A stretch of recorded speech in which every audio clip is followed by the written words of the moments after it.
It is a material with which a lot of money is made, too valuable just for coins. It is durable, it does not rust, and it conducts well. The red gold has been indispensable to mankind for millennia. Copper.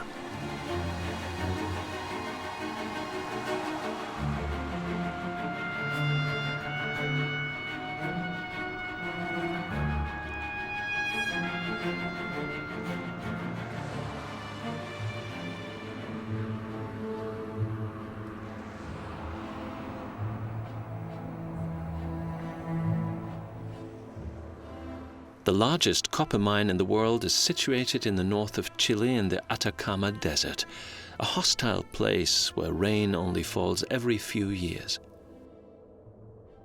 In Chuquicamata, people have been turning ore into copper for more than 100 years.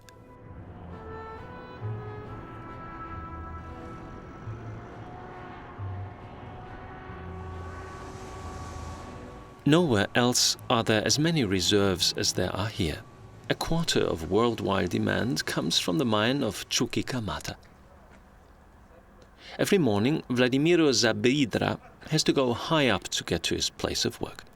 His lorry is roughly the size of a family home and can carry up to 360 tons of ore.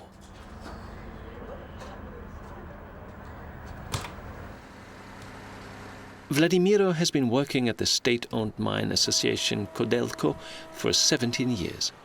His father too mined ore here.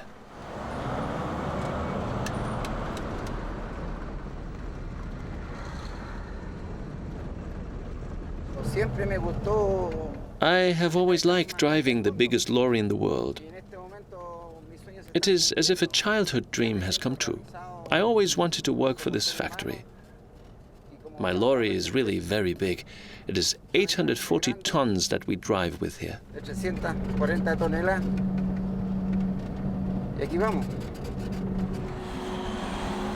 The smaller vehicles have to have a flag on their roof so that they are not run down by the giant lorries by accident. For safety reasons, traffic is on the left in the mine. Experience showed that drivers have a better overview that way.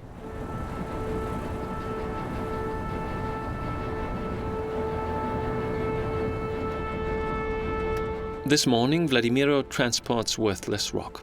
It contains too little copper and is therefore taken to a slag heap. The drivers have to maneuver their lorries close to the abyss in order to dispose of the overburden. There is always a fear of slipping off.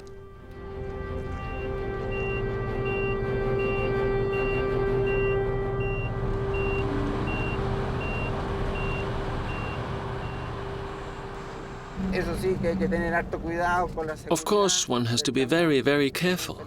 Pay attention. These lorries are very, very dangerous because of their weight and volume, if nothing else. In winter, the lorries are iced over and so are the paths in the pit, and there is a risk that these large lorries start to slip because of their weight alone. You have to learn to control them in order to get home in one piece.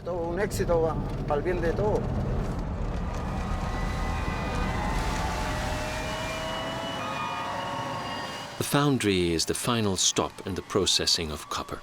Here, the prepared ore is smelted several times. Every smelting process increases the concentration of the metal. At the end, what remains is almost pure copper, 99.98%. Juan Chinchilla is there for the casting. Juan is responsible for 2 furnaces and 20 workers.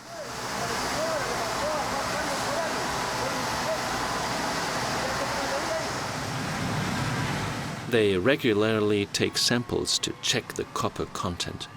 Here it is 70% right now. The foundry is a labyrinth of halls and staircases. During the smelting procedure, the furnaces suck in oxygen, a whistling sound. The noise they make is deafening and they are red hot.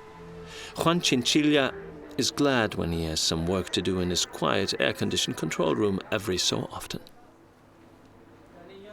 All furnaces are monitored by computer and cameras. The workers receive their instructions by radio. Although safety regulations are very strict, Juan has experienced some bad accidents. It was during the night shift, just when a colleague was about to repair part of a current transformer. Something went wrong. The machine caught fire. It happened near the control box. The worker was not able to get out. He had no chance and he simply burned to death. We saw it through the screen. We saw how he desperately tried to get out, threw himself on the floor, but he didn't manage to get out. We saw it and couldn't do anything because there was no access to that area.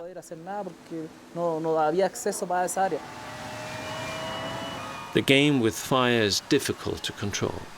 In the last years, the state-owned mining corporation Codelco has done a lot to change their workers' awareness. The macho minero, who believed that only weaklings wear gas masks and safety shoes, no longer exists. Protective clothing is compulsory today. If you are caught without it more than 3 times, you are cautioned. If you do not keep to the regulations after that, you get fired.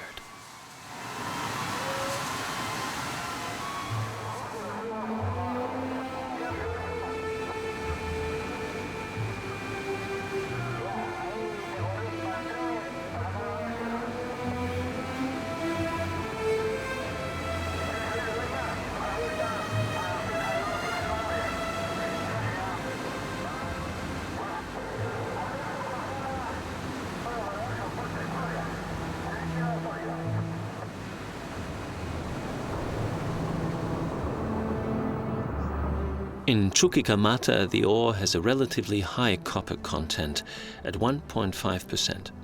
It thus contains almost twice as much as the mines of the competition in other countries. That makes mining enormously lucrative here, despite the difficult conditions. The ore is mined in the world's largest artificial hole. It is 4 kilometers long, 2 kilometers wide, and 1 kilometer deep.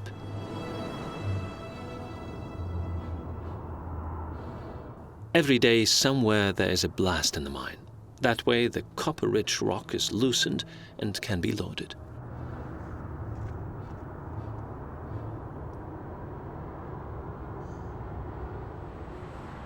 Transportation with a lorry from the mine takes 40 minutes. Around 100 lorries work during each shift. Vladimiro's final trip before he finishes work. The drivers have a lot of power and a strong trade union. It has managed to achieve that at 2,000 euros per month, they earn the best money in the mine. This often causes the other colleagues to be envious. Vladimiro delivers his final load to the so-called concentration, where the ore is first of all mechanically processed.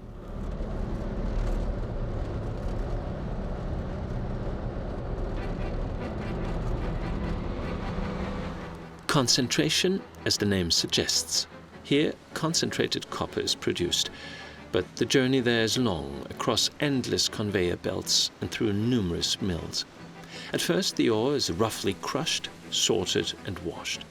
Every day, this plant processes 180,000 tons of rock, which eventually yield 2,500 tons of pure copper.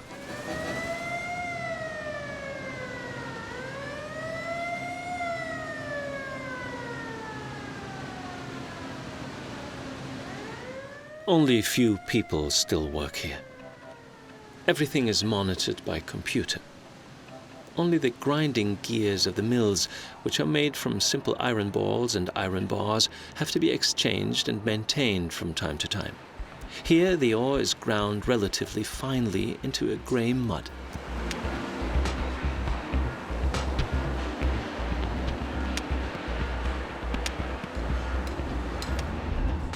Every 2 or 3 weeks, the mills are completely taken apart and newly fitted.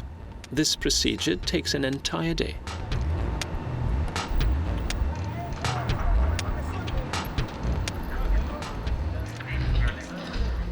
This is where the brain of the concentration is. Everything is interlinked. and the men in the control room can check at any time whether there's enough rock on the conveyor belts or whether there's a shortage of water somewhere. They are told this in the voice of Tanya, a former trainee, which is played back by computer. Previously it was a man's voice, but no one had listened to it.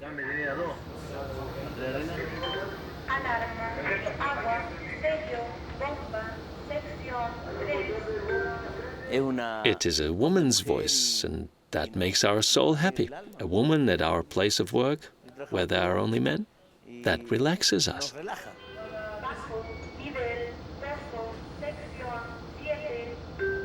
Tanya is the soul of everything. That is the truth. And you can't live without a soul. It is like a garden without flowers, like an abandoned garden.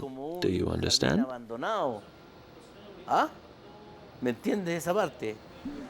The chemical processing is done in the same building. In these large tanks, tensides are added to the boulders. Then the mixture is stirred well until it is nice and foamy. That way the copper rises and the boulders separate. The copper content is now already at up to 35%, concentrated enough for the smeltery. Chuquicamata. That is the mine, but also a town specifically for the workers. Until recently, almost everyone lived right next to the mine. For more than 100 years, this has been a town exclusively for mineros. When Vladimiro leaves work for home, he does not have far to go. But this proximity also has disadvantages. The waste gases from the smeltery and the dust pollute the air. A few years ago, Chile signed contracts to comply with international environmental norms. Since then, it has become clear that the inhabitants of Chuquicamata will have to be relocated by 2007. Of the original 12,000 people, only 8,000 still live here. And Vladimiro's family, too, is already sitting on packed suitcases. Vladimiro and his wife Susanna have taken their grandchildren to live with them. Their own children have left town to go to university. Vladimiro and Susanna are very reluctant to move. They have spent their entire lives in Chuqui, the pet name for their town. Susanna is preparing her grandchildren for the move. And you will go to school directly on the bus? Yes. Well, that will be a nice responsibility for you. You know, you have to get on and off exactly in the right place. If the bus doesn't let you out in the right place in Calama, then look for Chuqui. They will miss the calm, their friends, the familiar, says Vladi.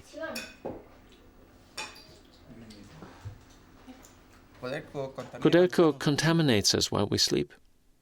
When you sleep, you don't really notice the pollution. During the day, there is more wind, and so the smoke disperses. When I drive my lorry at night and look for our houses, the mountains, which are very close by, I don't see them. That's how much dust there is. The danger comes with age. The majority of the workers who retire move to the harbor, to the south, but they don't have much life left. A pensioner from Codelco usually dies after 3 to 4 years. Because when they go with silicosis. They leave contaminated. The end of an era for Vladimiro's family, for the town of Chuquicamata. The state-owned mining group Codelco is promoting health and safety for their workers, but they care like that not purely out of brotherly love. There are tangible financial reasons. The group needs new areas. Once the workers have gone, their houses will get buried under boulders and overburden. The hunger for copper is insatiable.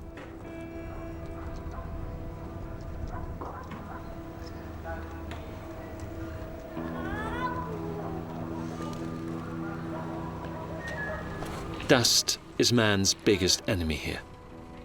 In order to fight it, one needs water, but water is scarce in one of the driest deserts on Earth. This torrential stream is coming from the chemical processing of the copper mud. Highly poisonous, filthy water that gets diverted into the desert for reprocessing. It's an economy measure. The more Codelco reprocesses its wastewater, the less money they need to spend on fresh water from the mountains.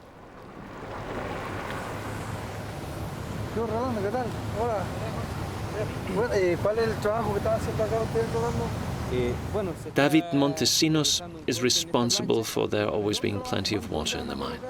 Otherwise, production comes to a standstill. It is part of his daily routine to monitor the pumping and distribution stations. A new cover is being built for the canal because the pressure is sometimes so high that the corrosive flood frothers over.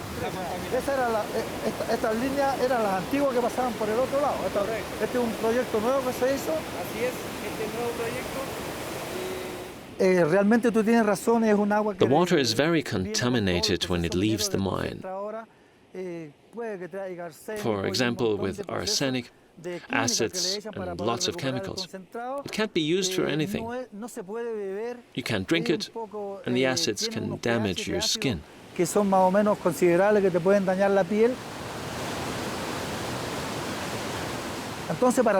It is essential for us not to be wasteful with the water, to know how to be economical with it. The better we do that, the better it is not just for us, but also for our children.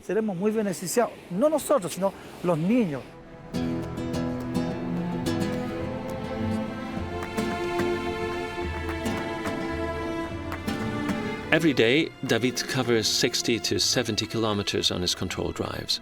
He makes sure that the leads are tight and he talks to the workers. David loves his job in the desert.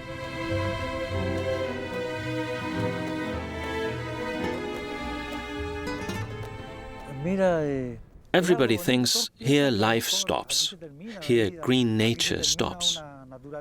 But the desert has its own magic too. It gives you something that inspires you. Being alone here is a very spiritual experience for me.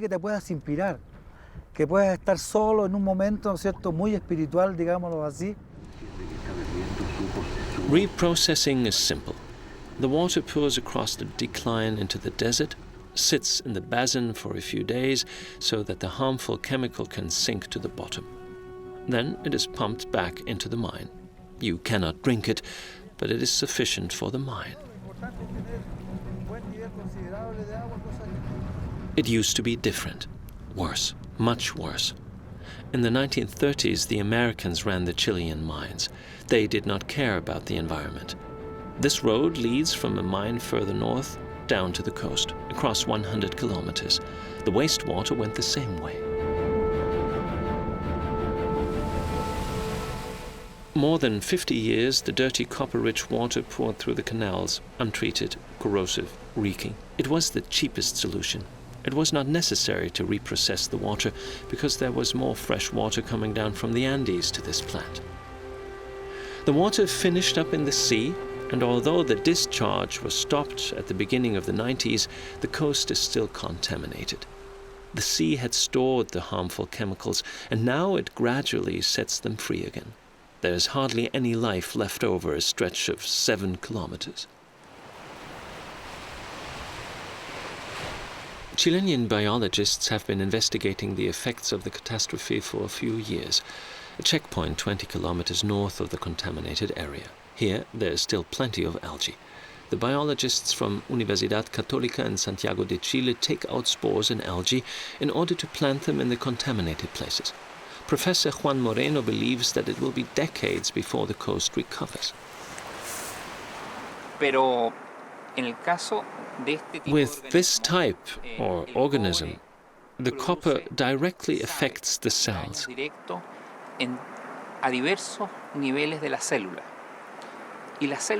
The cells are destroyed when the amount of copper exceeds a certain level. The plants are unable to regenerate, so that in the end they die.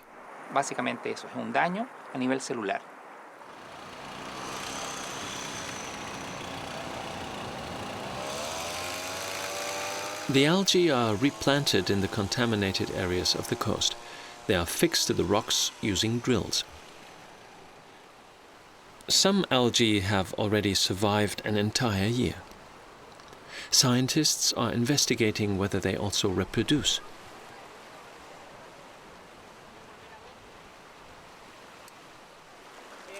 This is the second experiment. The first one took place 1 year ago. Compared to those at the control places, where they grow naturally, you can see that they don't look good after 2 months. They don't grow. They pull in their arms. They don't stick to the rock.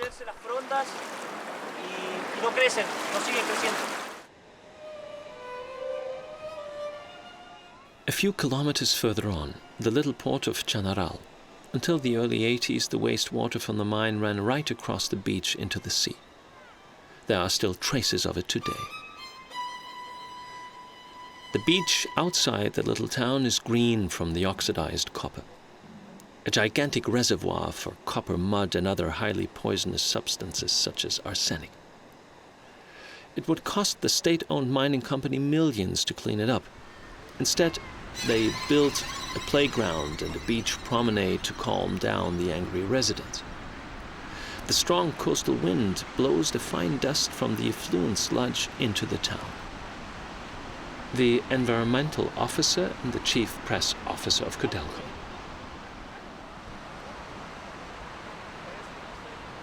They are trying to qualify the danger. No son tóxicos. The copper remains are not poisonous to the people. The real danger is the dust that spreads through the air.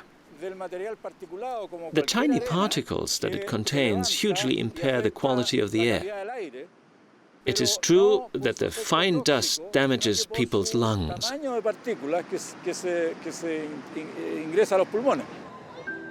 Only after Pinochet was overthrown at the end of the 80s did the residents dare protest against this environmental catastrophe. Last summer, the Chilean president swam here to show that the water is not poisonous.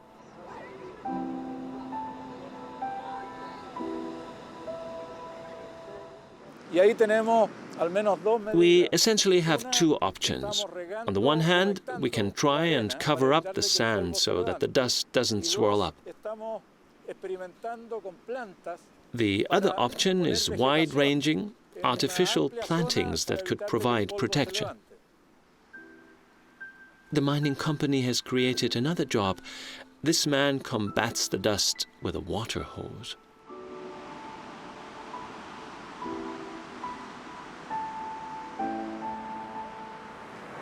Entonces ahí hay un problema de costos involucrados. It is ultimately always about who will pay.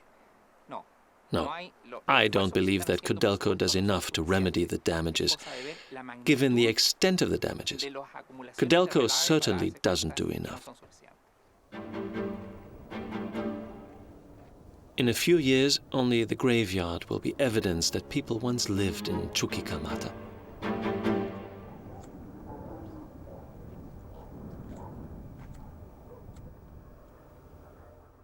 Vladimiro, like many miners, is very Christian. He often takes his son to visit Virgin Mary statues and graveyards.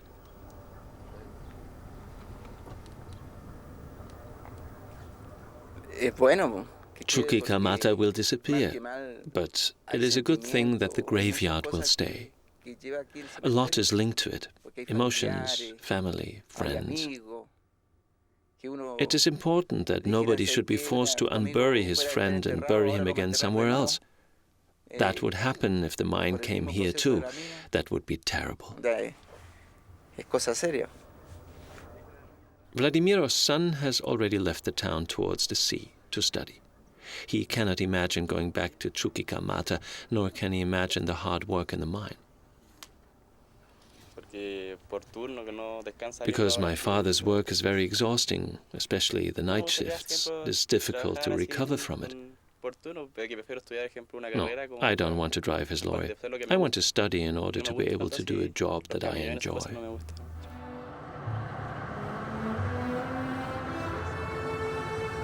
In the early evening, the lorries leave the mine. Now is the time for the daily blastings. For security reasons, everybody has to leave the valley. When in 2015 the open cast reserves are exhausted, they will continue mining underground.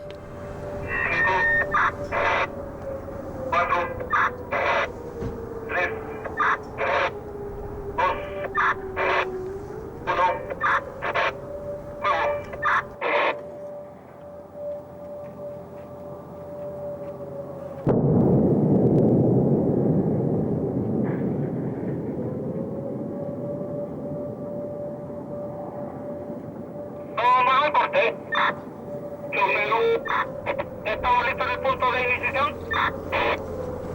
Pero ¿cuánto para usted, secundario, al sur de la bala 096?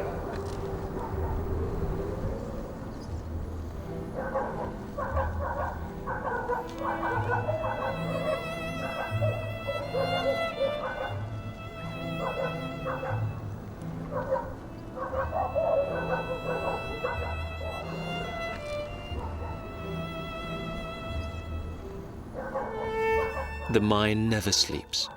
24 hours a day, the lorries carry the ore away from the pit. Day and night, the rock is milled and copper is smelted.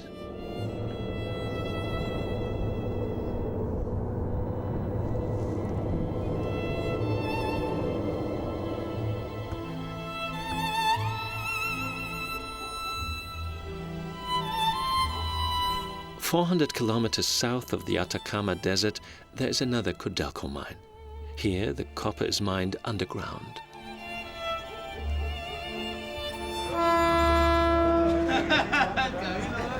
When the men drive in, they stay in the mountain for 8 hours. They call the transport vehicle cage because they sit so close together. They go down 3 kilometers and are not returned until the evening.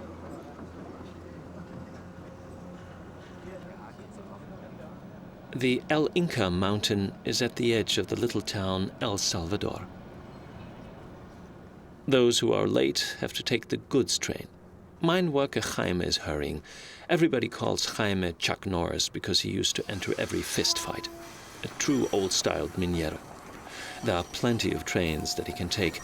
3 crews drive the ore from the mountain all day long.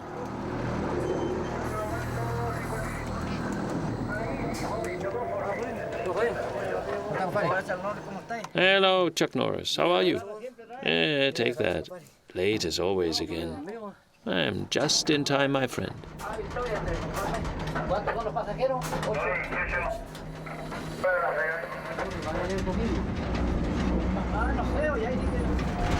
El Salvador is in the mountains at an altitude of almost 2,500 meters. Copper has been mined here for only 50 years. The American corporate group had to move the mine to this place because the reserves were exhausted elsewhere. That is where the name El Salvador comes from, salvation for 3,000 mine workers and their families.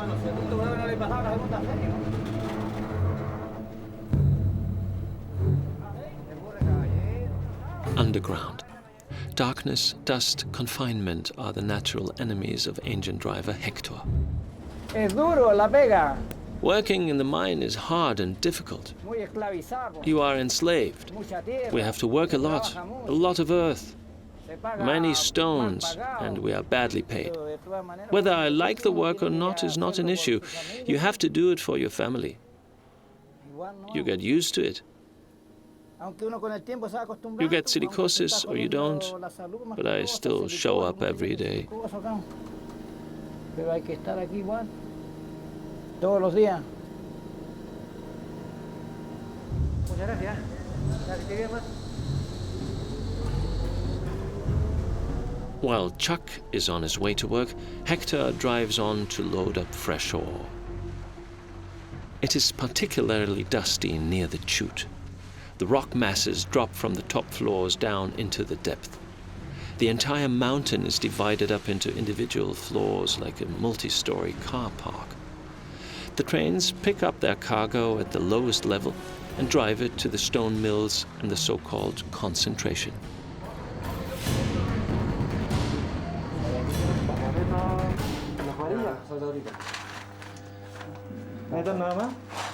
Chuck has done everything in the mine before. At the moment he works on stabilizing the tunnels. He collects a welding device for this task from the material distribution place. In over 30 years, Chuck has worked in many different mines in Chile. Basically, we earn a little money here for shortening our lives. With all this dust here in the environment, you ruin your health in the long run. Del ambiente que estamos desarrollando acá como trabajadores. The mountain is full of holes like Swiss cheese.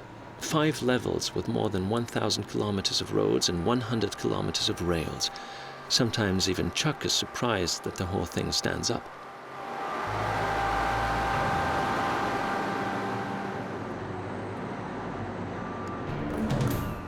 Chuck is welding the sheet pile walls for a new railway tunnel. If this is not done properly, the result can be deadly. In one of the shafts, the blasting was calculated wrong, and so there was a fire and the ceiling collapsed. One has to be very careful when stabilizing the levels and the vaults, so that the ceilings definitely won't fall down.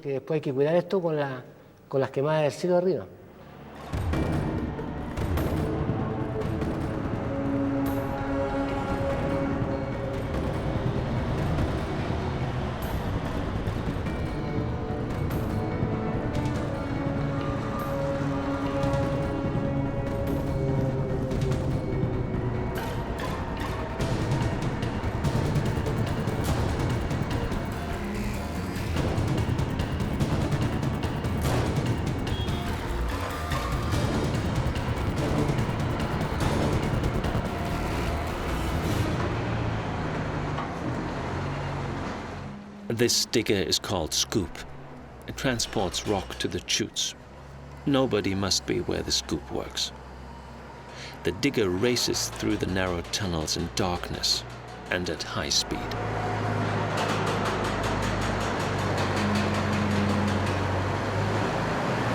The load of the scoop is intended for the lower levels of the mine. The little water fountain that is there to combat the all-pervading dust in the mine is almost touching. One floor down, the work goes on. The hammer begins to crush the lumps that are just a little too big.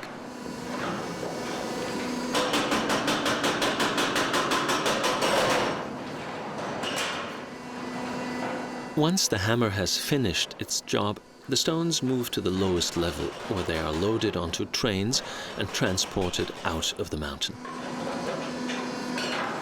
As long as the freshly crushed lumps are not completely dusted over, the copper shines.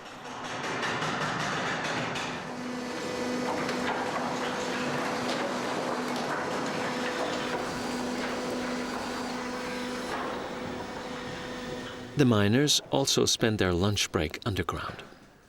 The way to the top is far too long. There would be no time for a break.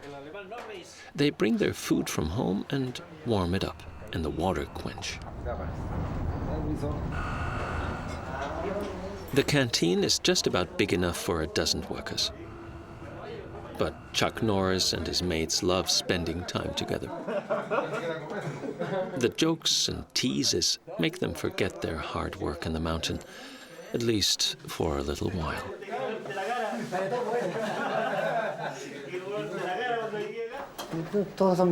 Really, they are all my friends, but especially those who are useful right now. They are my best friends. Some may not like me, but I don't care about that.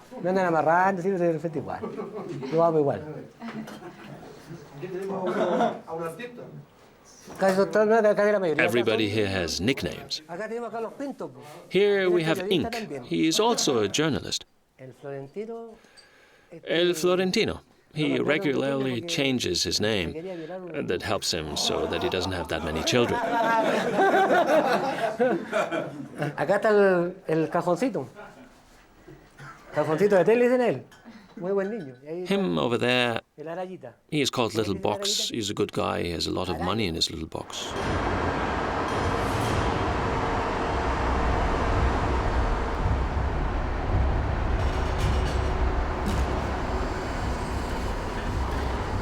There are blastings underground too. Wherever the troop works, the area is prohibited. There are 4 people on each vehicle.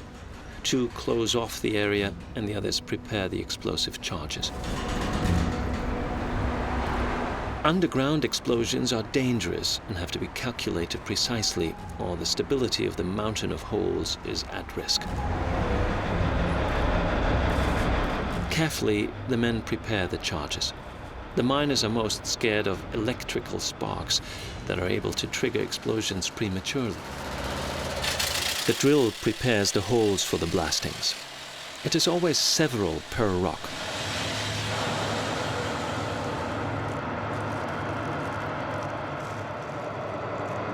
The blasting material is shock resistant and it is ignited electrically. We of course have to see if it can get dangerous. For example, if the stones are porous on top, they can fall off at any time. We check that beforehand so that nothing happens.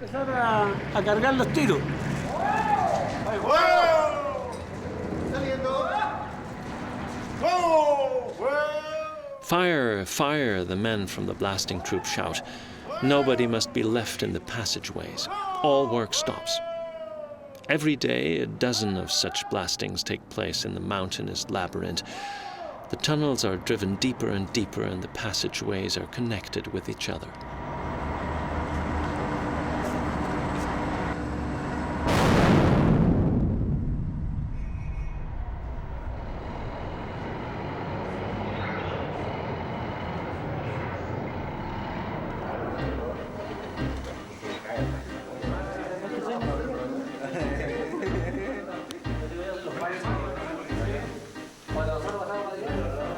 End of shift. Waiting for the train. Time to tell the story of the day.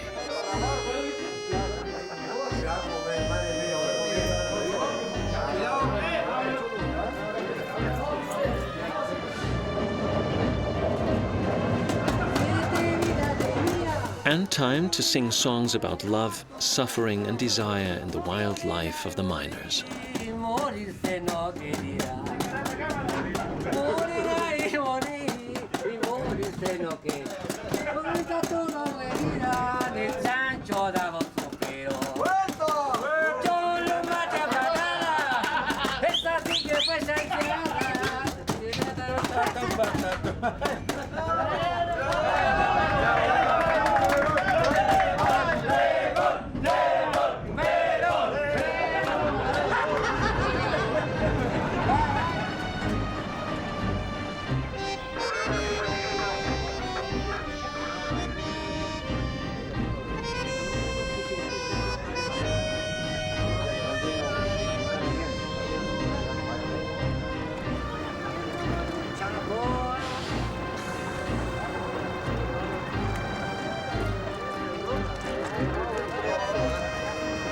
Although they are not black like coal miners, they are happy to wash off the fine layer of mine dust.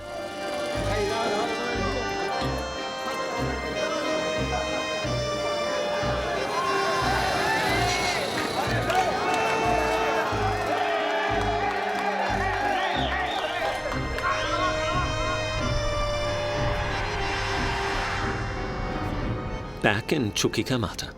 This morning, Vladimiro is off work to finish the work on his new house. He and his family are moving to the town of Calama, 20 kilometers away. This will be their new home. Calama is booming and has grown to 150,000 inhabitants in the last few years. That is a lot for a desert town. The mining company Codelco is building a new district in the desert for its workers. Houses like out of a construction set.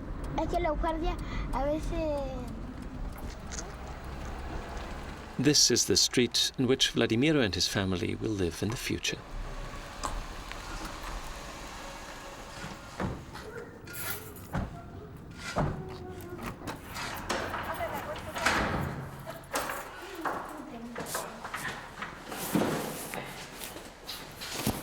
The house is not like the one they had in Chuquicamata.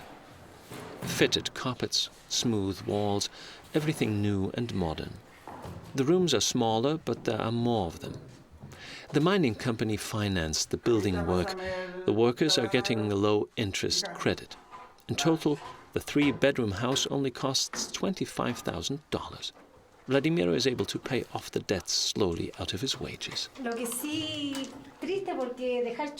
Well, I am sorry to leave Chuqui. It has been so many years. My grandchildren were born there. Well, I have spent a lot of my life there. Ya hemos hecho una vida ya.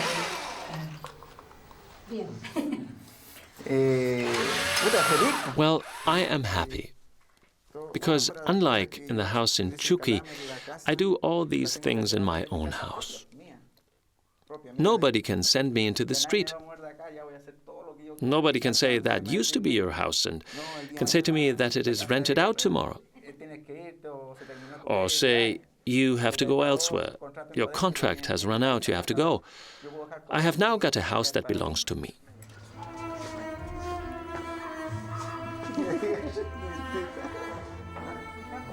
The initial skepticism has died down. Vladimiro's family has got to like their new home, even though Susanna is sure that she will not be able to sleep properly here during the first few weeks.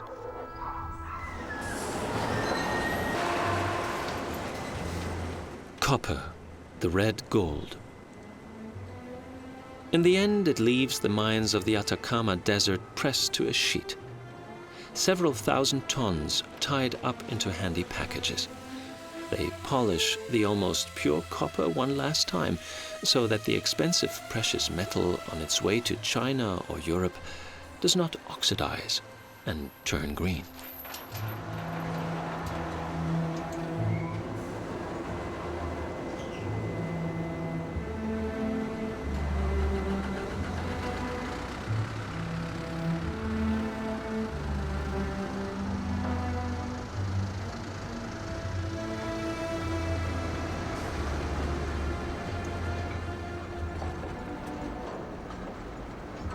It is only 100 kilometers to the sea, but the train takes 6 hours.